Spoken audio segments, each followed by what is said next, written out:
Hello दोस्तों, मैं मनीष और आज हम डिस्कशन करेंगे राजस्थान रेवेन्यू बोर्ड पर क्योंकि एक काफ़ी इम्पोर्टेंट टॉपिक है हमारे लिए।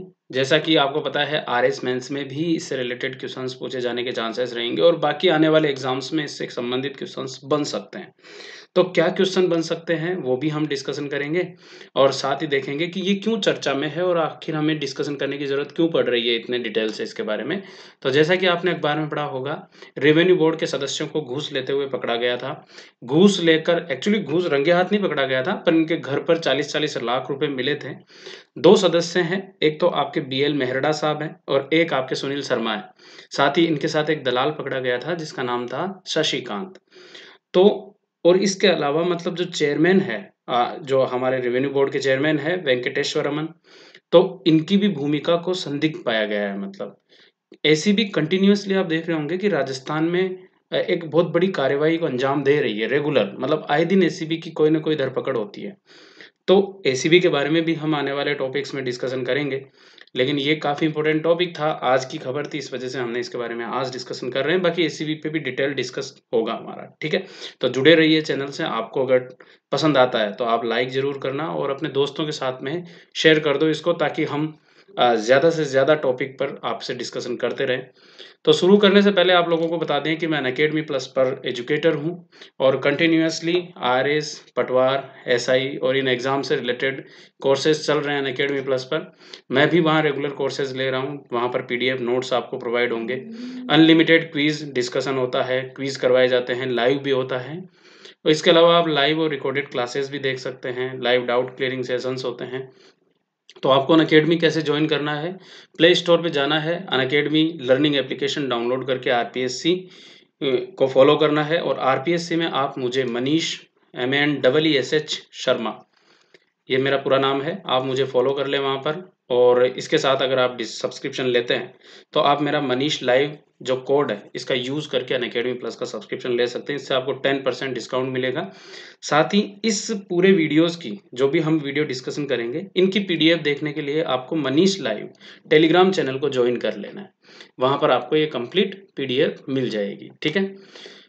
इसके अलावा सब्सक्रिप्शन के चार्जेस क्या-क्या रहेंगे, वो सारा फॉर्मेट है यहाँ पर। आपको जैसे आप 12 महीने का लेते हैं, तो एसएससी का लेते हैं तो 6,000 रुपये, अगर आप आरपीएससी का लेते हैं तो 7,000 रुपये। इस तरीके से मतलब आप कंप्लीट कोई से भी कोर्सेज का एसएससी, बैंक, रेलवे, एमपीपीसीएस, आप जिसकी भी तैयारी कर रहे हैं, आईआईटी, जेईई, गेट, सब कुछ उसकी तैयारी कर सकते हैं। केवल एक रेफरल कोड लगाना आपको मनीष लाइव, ताकि आपको 10% डिस्काउंट मिले। ये पे नहीं करना है, आपको पे करना है 5400, या आरपीएससी का ले रहे हैं तो आपको 6300, इस तरीके से। तो चलिए शुरू करते हैं। पहले हम रेवेन्यू बोर्ड की हिस्ट्री के बारे में देख लेते हैं कि आखिर रेवेन्यू बोर्ड की हिस्ट्री क्या रही है। देखो, हमारे आपको पता है कि हिस्ट्री जब हम बात करते हैं तो किसानों की स्थिति काफ़ी कमज़ोर थी। मध्यकाल में हमारे किसानों पर कंटिन्यूअसली लगान, लाग बाग, कर वसूली, बहुत सारी चीज़ें लगाई गई थी। अलग अलग रियासतें जो थी कर वसूल करती थी और रियासतों में स्पेशली सामंती या जमींदारी जमींदारी व्यवस्थाएं थी। तो जो सामंत थे वो सामंत कर वसूल करते, या जमींदार जो थे वो कर वसूल करते और फिर इसको आगे की तरफ राजा को भेजते। राजा जो था वो अंग्रेजों को भेज देते थे। इससे किसानों का शोषण हो रहा था रेगुलर। साथ ही किसानों के पास में भूमि के अधिकार भी नहीं थे। तो कहीं न कहीं एक तरीके से ऐसा था कि ना तो हम कृषि उत्पादन कर पा रहे थे, ना किसानों की स्थिति मजबूत हो पा रही थी। ब्रिटिश शासन व्यवस्था को, उसी के प्रभाव से स्पेशली कुछ रियासतों ने राजस्व मंडल का गठन किया ताकि वो राजस्व उगाही का काम कर सकें।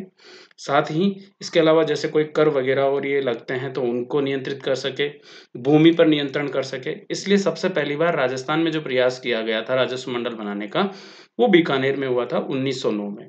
फिर जयपुर में भी हुआ 1942 में। इसके अलावा और भी रियासतों ने भी काम किया है छोटे-छोटे लेवल पर, लेकिन मुख्य रूप से जो बड़े लेवल पर काम किया वो बीकानेर और जयपुर ने किया। वहाँ पर राजस्व मंडलों का गठन हुआ। मतलब यहाँ से आपसे क्वेश्चन पूछे जा सकते हैं, मतलब कि सबसे पहली बार राजस्व मंडल का गठन कहाँ हुआ। अगर हम बात करें, जगह जगह राजस्व मंडल के अलावा भी कई सारे एक्ट पारित हुए थे।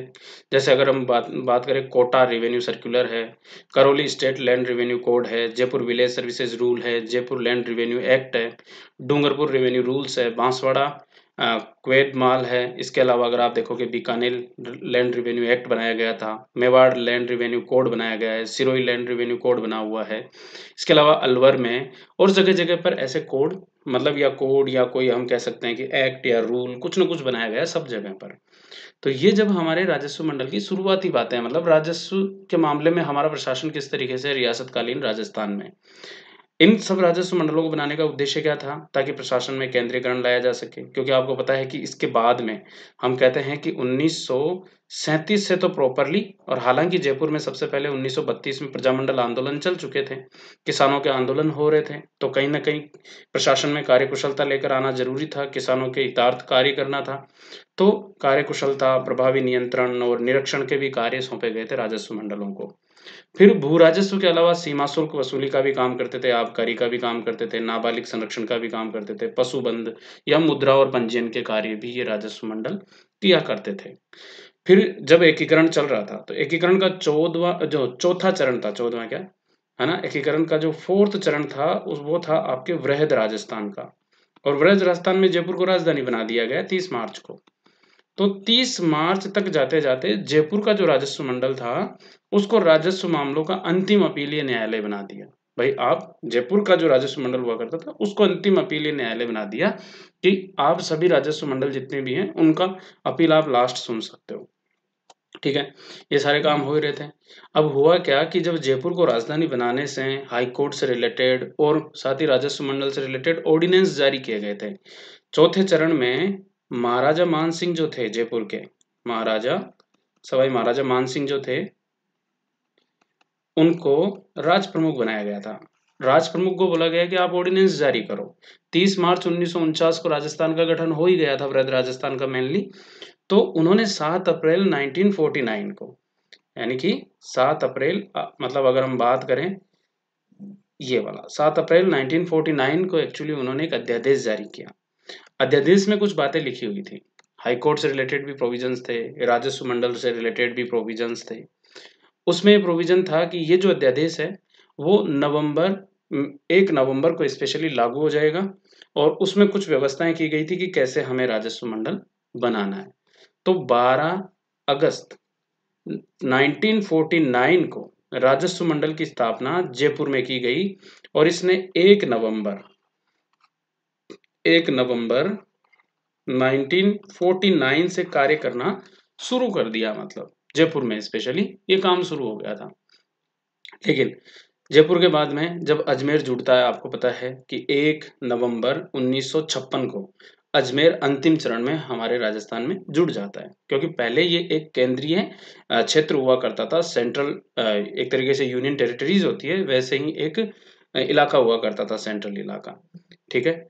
तो जहाँ पर स्पेशली सीधे कमिश्नर का शासन चला करता था भारत सरकार की तरफ से। तो अब इसको क्या किया कि राजस्थान में शामिल कर दिया गया। अब राजस्थान में शामिल किया तो जयपुर और अजमेर के बीच में स्पेशली एक विवाद हुआ, राजधानी परिवर्तन का भी हुआ। तो सत्यनारायण राव कमेटी की सिफारिशों को ध्यान में रखते हुए और नवंबर स्पेशली 15 नवंबर 1958 को जो जयपुर में राजस्व मंडल गठित किया गया था, उसे अजमेर में ट्रांसफर कर दिया गया। समझ रहे हो? यानी कि 7 अप्रैल को ऑर्डिनेंस जारी हुआ। ऑर्डिनेंस के तहत 12 अगस्त 1949 को राजस्व मंडल का गठन किया गया जयपुर में, और फिर उसके बाद में इस राजस्व मंडल को सत्यनारायण राव कमेटी की सिफारिशों के आधार पर अजमेर में ट्रांसफर कर दिया गया 1958 में। जब हम बात कर रहे थे अभी की ऑर्डिनेंस 1 नवंबर 1949 को परिवर्तित हो गया। जैसे ही लागू होता है, जितने भी हमारे राजस्थान में राजस्व मंडल थे, उन सभी को खत्म कर दिया गया, और उसकी जगह किसने ले ली? जयपुर के राजस्व मंडल ने ले ली थी, जो कि बाद में अजमेर में ट्रांसफर हुआ था। अब एक और काम हुआ। काम ये हुआ कि राजस्थान भू राजस्व अधिनियम 1956 लागू किया गया हमारे राजस्थान में। भू राजस्व अधिनियम 1956 जब लागू हुआ, तो उसमें कुछ प्रावधान किए हुए थे। प्रावधान ये थे कि उसकी धारा 4 से लेके और 14 तक राजस्व मंडल की स्थापना और उसकी शक्तियों से रिलेटेड प्रोविजंस थे। यानी कि 4 से लेके 7 तक तो ये प्रावधान थे कि राजस्व मंडल का गठन कैसे होगा, जैसे स्पेशली 4 में ही गठन से रिलेटेड प्रोविजन थे। उसके बाद में उसके अध्यक्ष सदस्य कैसे बनेंगे, क्या अर्हताएं होगी, ये सारे प्रावधान 4 से लेके 7 तक है। और धारा 8 से लेके 14 तक इसके कार्य और शक्तियों का उल्लेख किया गया है। मतलब ठीक है, तो ये व्यवस्था की गई थी इसमें। अब हम बात कर लेते हैं कि पहले इसके गठन यानी कि धारा 4 से लेकर 7 तक की व्यवस्था के बारे में। तो धारा 4 में एक बात लिखी हुई है कि इसकी जो संरचना होगी वो एक अध्यक्ष, न्यूनतम 3 सदस्य और अधिकतम 15 सदस्यों से मिलकर बनेगी। यानी कि अधिकतम तो 15 सदस्य हो सकते हैं, न्यूनतम 3 सदस्य हो सकते हैं और एक अध्यक्ष हो सकता है। इन अधिकतम 15 सदस्यों के क्राइटेरिया को चेंज किया गया 2011 में। इसमें कुछ संशोधन किए गए, जैसे कि आप ये बिल देख रहे होंगे, the Rajasthan land revenue bill 2011, उसका एक स्क्रीनशॉट है, जिसमें साफ साफ नीचे की तरफ दूसरा जो पॉइंट है इसमें लिखा हुआ है कि जो 15 सदस्य है उसकी जगह हम क्या कर रहे हैं 20। तो वर्तमान में अगर हम बात करें तो राजस्थान में राजस्व मंडल में 20 सदस्य हैं। ठीक है, पहले जो इसके अध्यक्ष बनाए गए थे वो थे ब्रज चंद्र शर्मा। अभी अगर हम बात करें इसका वर्तमान में जो अध्यक्ष है वो है आर वेंकटेश्वर रमन करके इनका पूरा नाम है, आर वेंकटेश्वर रमन। तो ये याद रखना है कि वर्तमान जो सदस्य है वो तो वेंकटेश्वर रमन है और पहले जो सदस्य थे वो ब्रज चंद्र शर्मा थे। वेंकटेश्वर रमन से पहले जो सदस्य थे वो हुआ करते थे मुकेश शर्मा। ठीक है, तो आप मुकेश शर्मा कई जगह आप मुकेश शर्मा पढ़ते होंगे, लेकिन वो पुराना है। वेंकटेश्वर रमन जो थे इनको अभी नियुक्त किया गया था, दिसंबर नवंबर के आसपास की बात है ये 2020 में। अध्यक्ष और सदस्यों की आयु सीमा और सेवा शर्तें वगैरह ये राज्य सरकार में निहित है कि राज्य सरकार जब चाहेगी वो सेवा शर्तें आयु सीमा बदलाव कर सकती है। जब अध्यक्ष का पद खाली हो तो जो भी वरिष्ठ सदस्य होगा आईएएस ऑफिसर होगा, मेनली ये जो अध्यक्ष होता है ये आईएएस ऑफिसर होता है। तो जो भी वरिष्ठ सदस्य होगा और वो आईएएस ऑफिसर होगा तो उसे उस समय कुछ समय के लिए, जब तक कि परमानेंट अध्यक्ष नहीं बनाया जाता तब तक इसका अध्यक्ष बनाया जा सकता है। जैसे कि आप इसके ढांचे की बात करते हैं अपन, तो इसका एक अध्यक्ष है, कुल 20 सदस्य हो गए, फिर निबंधक हो गए इसमें, फिर अतिरिक्त निबंधक न्याय हो गया, फिर इसके अलावा निदेशक सांख्यिकी होते हैं। जो सांख्यिकी निदेशक होता है वो पशु गणना का भी काम देखता है। इसके अलावा रावीरा जो इसकी एक बुक आती है, त्रैमासिक पुस्तक होती है, वो जारी करता है, मतलब वो भी उसका भी संपादक इसी के अधीन कार्य होता है। इसके अलावा सिस्टम एनालिस्ट होता है, इसके अलावा प्रशासन का कार्य होता है, भू अभिलेखों का काम होता है, वीक्षण का जांच करने का काम होता है, वित्त लेखा का काम होता है। तो हमें इस हायरार्की से मतलब नहीं है, ये जस्ट हायरार्की एक देखने के लिए थी। मेन काम हमारा क्या है कि एक अध्यक्ष होते हैं, 20 सदस्य होते हैं। अब इन 20 सदस्यों को किस किस तरीके से नियुक्त किया जाता है, यानी कि क्या अर्हताएं होनी चाहिए इन 20 सदस्यों की। तो सिंपल सा एक पॉइंट है, ये ध्यान से सुनना। भारतीय प्रशासनिक सेवा यानी कि आईएएस कैडर के जो राजस्थान से जुड़े हुए हो, मतलब आईएएस अधिकारी होने चाहिए, राजस्थान कैडर के होने चाहिए और लगभग 12 वर्ष उन्होंने राज्य में काम कर लिया हो, ऐसे 5 अधिकारियों को इसमें नियुक्त किया जाता है। ठीक है, दूसरा उच्च न्यायिक सेवा के अधिकारी होते हैं, यानी कि आरजेएस मान सकते हैं, जो आरजेएस में एक्सपीरियंस्ड हो जाते हैं वो उच्च न्यायिक सेवा संवर्ग के अधिकारी हैं। वो 2 सदस्य इसमें नियुक्त होते हैं और वो भी राजस्थान उच्च न्यायालय में न्यायाधीश नियुक्त होने के योग्य हो, मतलब यानी कि उन्होंने लगभग 7 साल से ज्यादा कार्य कर लिया हो। इसके अलावा एडवोकेट होते हैं 2। एडवोकेट भी ऐसे हो जिन्हें स्पेशली राजस्थान उच्च न्यायालय में न्यायाधीश नियुक्त होने की योग्यता प्राप्त हो। और साथ ही इसमें जो सबसे ज्यादा सदस्य होते हैं वो होते हैं 11, जो आरएएस अधिकारी होते हैं, वो राजस्थान प्रशासनिक सेवा के अधिकारी होते हैं सुपर टाइम स्केल के। और जो अभी हम कह रहे थे कि मेहरड़ा और जो शर्मा जी हैं, ये दोनों सुपर टाइम स्केल के अधिकारी थे जिन्हें पकड़ा गया है अभी एसीबी के छापेमारी की वजह से। तो ये यहीं से है, मतलब ये 11 सदस्यों में से 2 सदस्य वो भी थे। ठीक है, ये तो इसकी संरचना की बात हो गई। एक बार मैं ब्रीफली आप लोगों को फटाफट से समझा देता हूँ संरचना क्या है। हमने क्या पढ़ा, 1949, अभी आगे वो डिस्कशन करेंगे। 7 अप्रैल को एक ऑर्डिनेंस जारी हुआ था। उस ऑर्डिनेंस में कुछ बातें लिखी हुई थी, उसके बेसिस पर हम 12/8 यानी कि 12 अगस्त 1949 को राजस्व मंडल का गठन कहाँ करते हैं, जयपुर में करते हैं। इसके अध्यक्ष किसे बनाया गया, ब्रज चंद्र शर्मा को इसका अध्यक्ष बनाया गया। 1 नवंबर 1949 को ये काम करना शुरू कर दिया। फिर उसके बाद में एकीकरण होता है, हमारा कंप्लीट एकीकरण हो गया। हमने 1956 में भू राजस्व अधिनियम बनाया, तो ये जो ऑर्डिनेंस की सारी शक्तियां थी वो सब खत्म हो गई और इस भू राजस्व अधिनियम के अकॉर्डिंग काम होने लगा। फिर 1958 में क्या हुआ, सत्यनारायण राव कमेटी की सिफारिशों के आधार पर इसे अजमेर ट्रांसफर कर दिया गया। ठीक है, अजमेर ट्रांसफर हो गया ये वहां से, क्योंकि जयपुर और अजमेर के बीच में विवाद चल रहा था और 1956 के अधिनियम की शक्तियों का अनुपालना करने लगा। 1956 के अधिनियम में धारा 4 से लेकर 14 तक कुछ प्रोविजन किए हुए हैं, जिसमें स्पेशली 4 से लेके 7 तक कुछ प्रावधान है और उसके बाद में 8 से लेके 14 तक कुछ प्रावधान है। 7 तक तो गठन से रिलेटेड बातें हैं, अध्यक्षों की नियुक्ति, कार्य, ये सारी बातें। 8 से लेके 14 तक क्षेत्राधिकार, कार्य, इनसे रिलेटेड बातें हैं। जब गठन की बात है, उस गठन की बात में हम करते हैं कि 4 में इसकी सदस्य संख्या के बारे में उल्लेख है। 1 अध्यक्ष, 3 न्यूनतम सदस्य, या फिर इस ज़्यादा से ज़्यादा अगर आप बढ़ाओगे तो 15 हो सकते हैं, लेकिन 15 को 2011 में चेंज कर दिया गया और 20 कर दिया गया इसकी जगह। यानी कि न्यूनतम 3 हो सकते हैं और अधिकतम 20 सदस्य हो सकते हैं वर्तमान में। ठीक है। अध्यक्ष की सेवा शर्तें सब कुछ किस पे डिपेंड करती है? मुख्यमंत्री साहब पर डिपेंड करती है, यानी कि राज्य सरकार पर डिपेंड करती है। उसकी मर्जी हो राज्य सरकार की तो वो उस हिसाब से उसे बना सकती है सेवा शर्तों को। सदस्य कितने? 20 सदस्य हैं। 20 में हमने देखा आईएएस कैडर से कितने सदस्य होंगे? 5 होंगे। आरजेएस कैडर से कितने सदस्य होंगे? 2 होंगे। एडवोकेट कितने होंगे? 2 होंगे। आरएस कितने होंगे? 11 होंगे। इस तरीके से ये भी अपने को याद रखना है। ये सारी चीजें हमने डिस्कशन कर लिया था। अब इसके क्षेत्राधिकार की बात कर लेते हैं कि आखिर इसका काम क्या-क्या है। तो देखो, जो राजस्व मंडल है ये हमारे राजस्थान का सर्वोच्च राजस्व प्रशासन का, साथ ही राजस्व अपील की सबसे ऊंची अथॉरिटी है। यानी कि अगर कोई भी राजस्व संबंधी विवाद होते हैं तो हमारे एक हायरार्की बनी हुई है कि आप तहसील स्तर पर सबसे पहले तो आप पटवारी से सुलझा सकते हो, लेकिन अगर आपको लगता है कि नहीं पटवारी नहीं, तो तहसील लेवल पर जाके पहली श्रृंखला शुरू होती है। फिर तहसील से के बाद में तहसीलदार जो होता है वो तहसील स्तर का एक प्रमुख अपीली अधिकारी होता है। फिर उसके बाद में अगर तहसील के खिलाफ आपको कोई अपील करनी है तो आप मतलब उपखंड स्तर पर जा सकते हो, और उपखंड स्तर पर जो होता है एसडीएम जो होता है वो एक अपीली अधिकारी होता है। फिर अगर एसडीएम के खिलाफ भी अपील करनी है तो आप जिला स्तर पर जा सकते हो, और जो डीएम होता है यानी कि डिस्ट्रिक्ट मजिस्ट्रेट होता है, कलेक्टर जो होता है, वो एक बड़ा अपीली अधिकारी होता है जिले का प्रमुख। इसके बाद में अगर संभाग स्तर पर बात करें तो संभागीय आयुक्त जो होता है वो प्रमुख अपीली अधिकारी होता है, और उसके बाद में आप राजस्व मंडल में जा सकते हो। और फिर राजस्व मंडल की भी बात अगर मान लो आपको लगता है कि नहीं ठीक नहीं है, मुझे लगता है कि शायद मेरे साथ अन्याय हुआ है, तो आप हाई कोर्ट तक जा सकते हो। यानी कि वो भी राजस्व मंडल अगर कह दे तो आप हाई कोर्ट में जाके अपील कर सकते हो। इस तरीके से हमारे अपील के लिए पूरी व्यवस्था है। लेकिन फिर भी राजस्व मामलों में सर्वोच्च जो अपीली अथॉरिटी है वो राजस्व मंडल हो गया आपके। ठीक है। साथ ही राजस्व प्रशासन, यानी कि आप यहाँ देखोगे तहसीलदार जो होता है वो राजस्व मंडल के अधीन प्रशासित होता है। अगर वैसे ही आप देखोगे कहीं ना कहीं पटवारी जो है वो भी राजस्व मंडल, पहले तो राजस्व मंडल ही पटवारी की भर्ती करवाता था, अब तो फिर भी चलो राजस्थान जो RSMMB जो है आपके, जो भी मतलब मंत्रालय चयन बोर्ड जो है वो करवाने लगा है, लेकिन पहले राजस्व मंडल करवाता था। तो राजस्व मंडल का ही अधिकारी होता है पटवारी, तहसीलदार, और ये, और वो ही प्रशिक्षण करने का कार्य करता है उनका।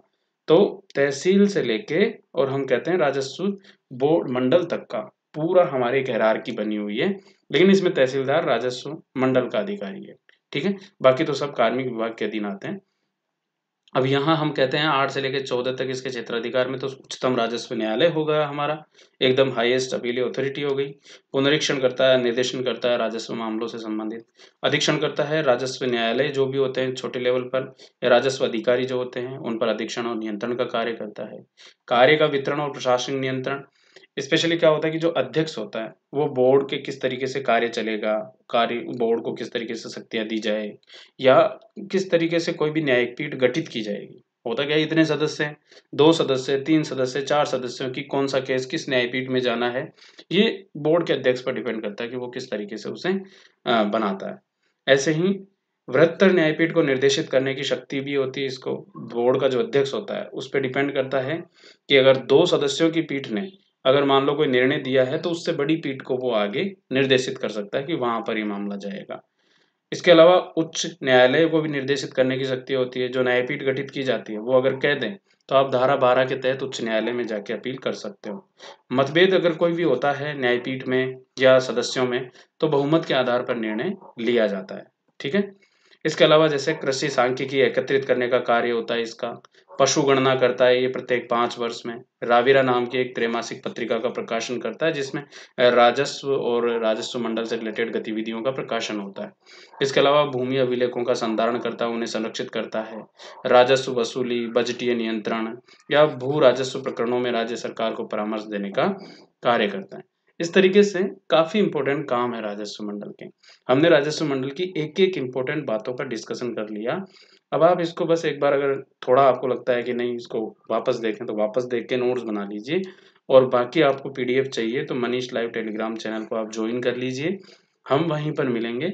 वहीं पर आपको अगर कोई भी डाउट हो तो आप मुझे डायरेक्ट मैसेज कर सकते हैं। ठीक है? बाकी अगर आपको अच्छा लग रहा है तो आप इसे लाइक और अपने दोस्तों के साथ में शेयर कर सकते हैं। अनअकैडमी पर सब्सक्रिप्शन लेने के लिए आपको मनीष लाइव रेफरल कोड का यूज़ करके और फटाफट से सब्सक्रिप्शन ले लो, क्योंकि रेगुलर आरपीएससी से रिलेटेड जितने एग्जाम्स हैं उनकी क्लासेस चल रही है और आपके परिवार में अगर कोई भी किसी भी एग्जाम की तैयारी कर रहा है तो भी आप मनीष लाइव रेफरल कोड से 10% डिस्काउंट ले सकते हैं। धन्यवाद।